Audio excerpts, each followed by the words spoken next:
Petra Grajner, Pohujšanje v dolini Šentflorjanski, uvodna predstava, morda ogledalo današnje družbe?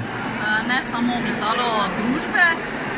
Škoda, da je trenutni župan nam v bistvu blagovolil nekaj besed, pol pa odšel. Bilo bi dobro, da bi predstavo videl tudi sam. Sicer pa ja, in glede županskih kandidatov, glede politike same, predvsem pa glede ljudi, namreč zdi se, da vsi samo jamramo, nihče pa ne bi stopil iz tega udobja, ki to ni. Absolutno, to je Cankarjevo leto in otvoritev predstave, mislim, da boljše predstave umetniški direktor skoraj ne bi mogel zbrati. Točno to, gledalo naše, tako da je super, zelo sem zadovoljen. Zelo.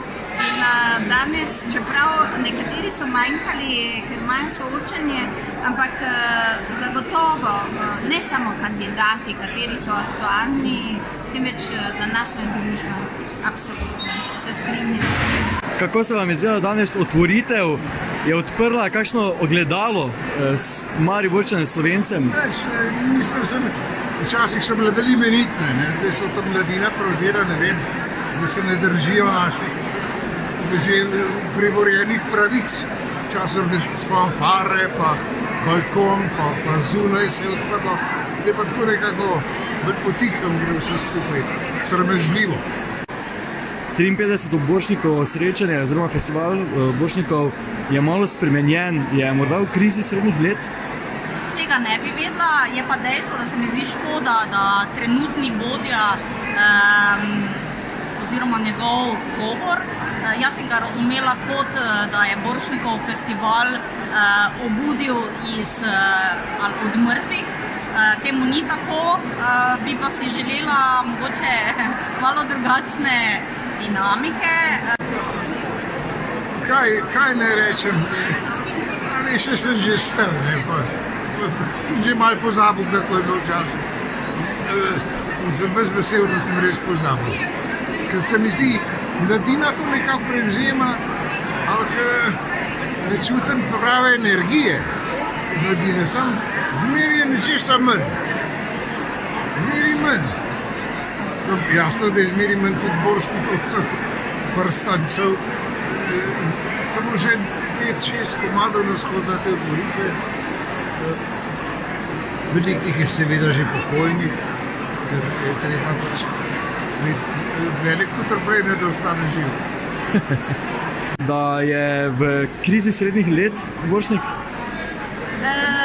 Ja, nekako so se vrnili ali pogledali malce v preteklost ali prihodnost. Prihodnost predvsem s tem, ker so dodajali mladino, študentarijo in všeč mi je bilo pravzaprav, da je bilo veliko predstav pred tem.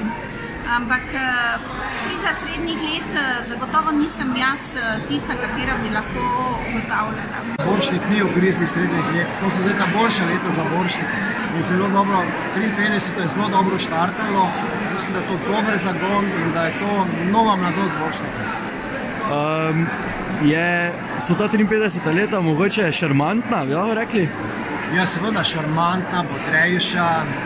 Tudi dodatno energijo, za modrosti se dobi dodatna energija. Janeza Škofa poznate, katera njegova vloga se vam je najbolj vtisnila v spomin? Pandur, Svetina. Tudi seveda, on ne more s tem govoriti. Je bil res fantastičen. Čompe več kot odlični. Še njega se vedno spominjam, ko je igral Fausta v Mariboru.